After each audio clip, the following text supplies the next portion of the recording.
हिंदू हृदय साम्राट भारतीय जनता पार्टी रथसारथि ఎవరి పేరు చెప్తే కేసీఆర్ కు వెన్నులో వణుకు పుడుతుందో ఆ నాయకుడు మా నాయకుడు బీజేపీ రాష్ట్ర అధ్యక్షుడు బండి సంజయ్ గారు, ములుగు జిల్లా వాసి మాజీ రాజ్యసభ సభ్యులు పెద్దలు గరికపాటి మోహన్ రావు గారు, జిల్లా అధ్యక్షుడు భాస్కర్ రెడ్డి గారు, హుస్సేన్ నాయక్ గారు, మాజీ మంత్రివర్యులు జగన్ నాయక్ గారు, వేదిక మీద ఉన్నటువంటి భారతీయ జనతా పార్టీ అతిరథ మహారథులకు, నాయకులకు, ములుగు జిల్లా వాసులకు, పత్రికా విలేకరులకు, పోలీస్ సిబ్బందికి అందరికీ పేరు పేరున నమస్కారాలు. ములుగు జిల్లా ఒక పోరాటాల జిల్లా, జిల్లా కోసం అనేక పోరాటాలు చేసి చివరకు మీ యొక్క కాంక్షను నెరవేర్చుకున్నటువంటి ప్రణాళిక మీరందరూ కూడా ఎన్నో సహజ వనరులకు, ఖనిజ వనరులకు, నీటి వనరులకు ఒక గొప్ప కేంద్రం ఇది. సమ్మక్క సారాలమ్మ అమ్మవార్లకు ఇది నిలయం. ఇది మరి ఇటువంటి ములుగు జిల్లా ఈ రాష్ట్రంలోనే అత్యంత వెనుకబడినటువంటి ప్రాంతంగా గుర్తింపు పొందడం నిజంగా చాలా దురదృష్టకరం. ఇది వెనుకబడలేదు, వెనుకబడేశారు గత పాలకులు. తెలంగాణ వచ్చిన తర్వాత పాలిస్తున్నటువంటి ఈ పాలకులు కూడా ములుగు జిల్లాను వెనుకబడేశారని చెప్పేసి ఈ సందర్భంగా గుర్తు చేస్తా ఉన్నాము. మరి అటువంటి ఈ జిల్లాలో ఈరోజు ఇంత పెద్ద ఎత్తున భారతీయ జనతా పార్టీ రథ సారథి బండి సంజయ్ గారు వస్తున్నారంటే తండోపతండాలుగా ప్రతి గూడెం నుంచి ప్రతి గ్రామం నుంచి కూడా ఈరోజు గిరిజన సోదరులు, పేదలు, బడుగు బలహీన వర్గాల నాయకులందరూ కూడా ఇక్కడ తరలి రావడం జరిగింది. కేవలం 5 కిలోమీటర్లు 10 కిలోమీటర్ల దూరం నుంచి కాదు, ఎక్కడో వాజేడు వెంకటాపూర్ నుండి 100-120 కిలోమీటర్ల నుండి బైకులు వేసుకొని బండ్లు కట్టుకొని బండి సంజయ్ గారు వస్తున్నారంటే మీరందరూ కూడా వచ్చిందంటే ములుగు జిల్లా కూడా తెలంగాణ రాష్ట్రంలో చిట్ట చివరి ఉన్నటువంటి వాజేడు వెంకటాపూర్ కూడా మార్పుకు సిద్ధమైందని చెప్పి ఈ సందర్భంగా మనం చేస్తా ఉన్నాము. దుబ్బాకలో ప్రారంభమైనటువంటి మార్పు జిహెచ్ఎంసీలో కొనసాగింది, ఈ ములుగు జిల్లాలో కూడా కొనసాగుతుందని చెప్పేసి ఈ సందర్భంగా గుర్తు చేస్తా ఉన్నాము. ఇంత పెద్ద ఎత్తున ఈరోజు భారతీయ జనతా పార్టీ మొట్టమొదటిసారి సభ నిర్వహించింది. దీనికి కారణం మన రాష్ట్ర అధ్యక్షుడి యొక్క ఆకర్షణ, మన పార్టీ యొక్క ఆకర్షణ, అదేవిధంగా ములుగు జిల్లా వాసి మన అందరికీ నిజంగా మన అందరి నాయకుడు మరి గరికపాటి మోహన్ రావు గారు కూడా కారణం అని చెప్పేసి ఈ సందర్భంగా మనం చేస్తా ఉన్నాను. ఎంతో ప్రోత్సహించి తప్పకుండా రాష్ట్ర అధ్యక్షుడికి ఘనమైనటువంటి స్వాగతం పలకాలి. ఇక్కడ ఉన్నటువంటి ప్రతి గ్రాడ్యుయేట్ కూడా భారతీయ జనతా పార్టీ అభ్యర్థి ప్రేమేందర్ రెడ్డి గారికి ఓటేసే విధంగా ఈ సభ నిర్వహించాలని వారు చెప్పడం జరిగింది. మిత్రులారా, మరి ఇంత ఉత్సాహంగా భారతీయ జనతా పార్టీ సభలు కొనసాగుతూ ఉంటే రాష్ట్ర వ్యాప్తంగా ఘనమైనటువంటి స్వాగతాలు మన అధ్యక్షుడికి, మన నాయకులకు లభిస్తూ ఉంటే టిఆర్ఎస్ పార్టీ యొక్క సభ్యత్వం మాత్రం చాలా నిరుత్సాహంగా కొనసాగుతూ ఉన్నది. సభ్యత్వం తీసుకోమంటే ఎవ్వరు కూడా ముందుకు రావడం లేదు. 2 సినిమా టికెట్లు ఫ్రీగా ఇస్తామన్నా కూడా ఏ యువకుడు కూడా ముందుకు రావడం లేదు టిఆర్ఎస్ పార్టీ సభ్యత్వం తీసుకోవడానికి.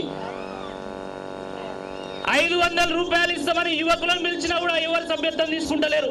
నీ 500 రూపాయలు నాకు వద్దు, 2000 రూపాయలు పెట్టుకొని కారు పట్టుకొని హైదరాబాద్ పోయి బండి సంజయ్ గారితో సెల్ఫీ తీసుకుంటే తప్ప నీ 500 నాకు వద్దని చెప్పేసి గ్రామాన ఉన్నటువంటి యువకులందరూ కూడా ఈరోజు చెప్తా ఉన్నారు. మా ఉద్యోగాలు మాకు కావాలి, మమ్మల్ని మోసం చేస్తా ఉన్నారని చెప్పేసి నిరుద్యోగులు ప్రశ్నిస్తా ఉంటే, యువకులు ప్రశ్నిస్తా ఉంటే, విద్యార్థులు ప్రశ్నిస్తా ఉంటే ఈ రాష్ట్రంలో ఉన్నటువంటి ఒక మంత్రి డ్రామారావు లేఖలు రాస్తా ఉన్నారు. ఈ లవ్ లెటర్లు రాయాల్సింది భారతీయ జనతా పార్టీకో ఈ రాష్ట్రంలో ఉన్నటువంటి నిరుద్యోగులకో కాదు. నువ్వు లవ్ లెటర్లు రాయాల్సింది ఉత్తమ్ కుమార్ రెడ్డికి, మీ మిత్రుడు ఓవైసీకి అని చెప్పి ఈ సందర్భంగా గుర్తు చేస్తా ఉన్నాం. నీళ్లు, నిధులు, నియామకాలు అనేటువంటి తెలంగాణ ట్యాగ్ లైన్. కానీ ఈరోజు దాన్ని కబ్జాలు, కాంట్రాక్టులు, కమిషన్లుగా మార్చినటువంటి ఘనత ఈ రాష్ట్ర ముఖ్యమంత్రి కల్వకుంట్ల చంద్రశేఖరరావు గారిని గుర్తు చేస్తా ఉన్నాం. మా ఉద్యోగాలు మాకు కావాలంటే 1,30,000 ఉద్యోగాలు ఇచ్చా అంటాడు. అరే 35,000 ఉద్యోగాలు ఇచ్చినామని చెప్పి టీఎస్పీఎస్సీ చైర్మన్ గంటా చక్రపాణి గారు గవర్నర్ కు లేఖ ఇస్తే ఈ డ్రామారావు 132,000 ఉద్యోగాలు ఇచ్చినామంటున్నారు. ఎవరు అబద్ధాల కోరో ఈ రాష్ట్ర ముఖ్యమంత్రి స్పష్టం చేయాల్సినటువంటి అవసరం ఉంది. మొన్నటికి మొన్న పిఆర్సీ కమిటీ బిస్వాల్ కమిటీ చెప్పింది రాష్ట్రంలో 4,60,000 అలాటెడ్ స్ట్రెంత్ ఉంటే కేవలం 2,90,000 మంది మాత్రమే ఉన్నారు. 1,70,000 మంది ఖాళీగా ఉన్నాయి, ఆ ఉద్యోగాలు ఖాళీగా ఉన్నాయని చెప్పేసి మొన్న చెప్తే ఈరోజు డ్రామారావు ఏ విధంగా మరి ఉద్యోగాలు ఇచ్చినామని చెప్తారు. మొన్న పల్లా రాజేశ్వర రెడ్డి గారు చెప్పిండు 1,30,000 ఉద్యోగాలు ఇచ్చినాం తప్పని బీజేపీ వాళ్ళు ప్రూవ్ చేస్తే ముక్కు నేలకు రాకుతా అన్నాడు. తప్పకుండా నువ్వు ముక్కు నేలకు రావాల్సిందే. మరి రాష్ట్ర అధ్యక్షులు బండి సంజయ్ గారు ఆల్రెడీ ప్రూవ్ చేసిండ్రు. ఏ చౌరస్తాన ముక్కు నేలకు రాస్తావు చెప్పాలి. ఒక్క తప్పుకు నువ్వు ముక్కు నేలకు రాస్తాను. మరి కేసీఆర్ చేసిన తప్పులకు కేసీఆర్ ముక్కు నేలకు రాస్తే కేసీఆర్ ముక్కు 1/2 మిల్లీమీటర్ కూడా మిగిలదని చెప్పి ఈ సందర్భంగా గుర్తు చేస్తా ఉన్నాం. రాష్ట్ర ముఖ్యమంత్రి అసహజమైనటువంటి ఒక ముఖ్యమంత్రి. ఒక టీచర్ స్కూల్ పోతాడు, ఒక డాక్టర్ హాస్పిటల్ పోతాడు, ఒక ఉద్యోగి వాళ్ళ ఆఫీస్ పోతారు. కానీ రాష్ట్ర ముఖ్యమంత్రి సెక్రటేరియట్ రాడు. అందరు ముఖ్యమంత్రులు వ్యాక్సిన్ వేసుకుంటున్నారు.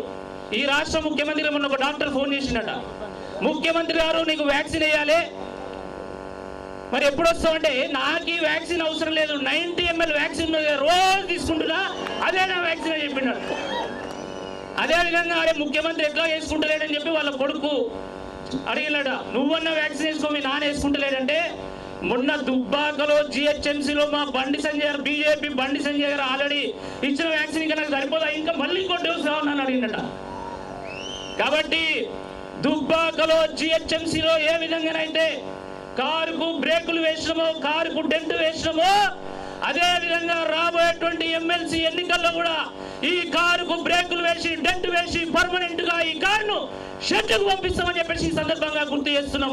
పల్లా రాజేశ్వర రెడ్డి గారు తెల్లారు లేస్తే నాకు ఓటేయాలి, తెల్లారు లేస్తే నాకు ఓటేయాలని చెప్పేసి మాట్లాడుతున్నాడు. ఎందుకు ఓటేయాలి, ఏం చేసినాడు ఓటేయాలి, దేనికోసం ఓటేయాలి అంటే కేసీఆర్ ముక్కు తుడుచుకోవడానికి కర్చీఫ్ అందించినందుకు ఓటేయాలా, కేసీఆర్ మందు గ్లాసులో సోడా పోసినందుకు ఓటేయాలా, కేసీఆర్ వెనుక ఫైళ్లు పట్టుకొని ఫైనల్ చేసేందుకు ఓటేయాలా, నమ్మిన సిద్ధాంతం కోసం 40 సంవత్సరాల పాటు అఖిల భారతీయ విద్యార్థి పరిషత్తులో భారతీయ జనతా పార్టీలో ఒక జాతీయవాద శక్తితోని పనిచేస్తున్నటువంటి ప్రేమేందర్ రెడ్డి గారు ఓటేయాలా, లేకపోతే ఎస్ఎఫ్ఐలో పనిచేసి సిద్ధాంతాన్ని అమ్ముకొని టీఆర్ఎస్ పార్టీలో చేరి కోట్ల రూపాయలు సంపాదిస్తున్నటువంటి పల్లా రాజేశ్వర రెడ్డి గారికి ఓటేయాలని ఒక్కసారి అందరూ కూడా గమనించాలి. తాడువాయి మండలంలో 120 గ్రామాలని 120 గ్రామాలు, దాంట్లో 30-40 గ్రామాలకు రోడ్లే లేవు. ఆ రోడ్లు లేనటువంటి ప్రతి గ్రామం నుండి ఈ యొక్క సమావేశానికి గ్రాడ్యుయేట్స్ వచ్చిందంటే తప్పకుండా టీఆర్ఎస్ పార్టీ ఓటమి ఖాయమైందని చెప్పేసి ఈ సందర్భంగా మనవి చేస్తూ మీ అందరూ కూడా ఆ తండాలో ఉన్నటువంటి వాళ్ళందరినీ కూడా స్ఫూర్తిగా తీసుకొని మనమందరం కూడా తప్పకుండా ప్రేమేందర్ రెడ్డి గారికి మొదటి ప్రాధాన్యత ఓటు వేసి రాబోయేటువంటి రోజుల్లో మరి బండి సంజయ్ గారి నేతృత్వంలో భారతీయ జనతా పార్టీ నేతృత్వంలో గోల్కొండ కిలా మీద కాషాయ జెండా ఎగరేయడానికి మీ అందరు కూడా మాకు మద్దతు ఇవ్వాల్సిందిగా కోరుతూ భారత్ మాతాకి, భారత్ మాతాకి. అలాగే వేదిక మీదకి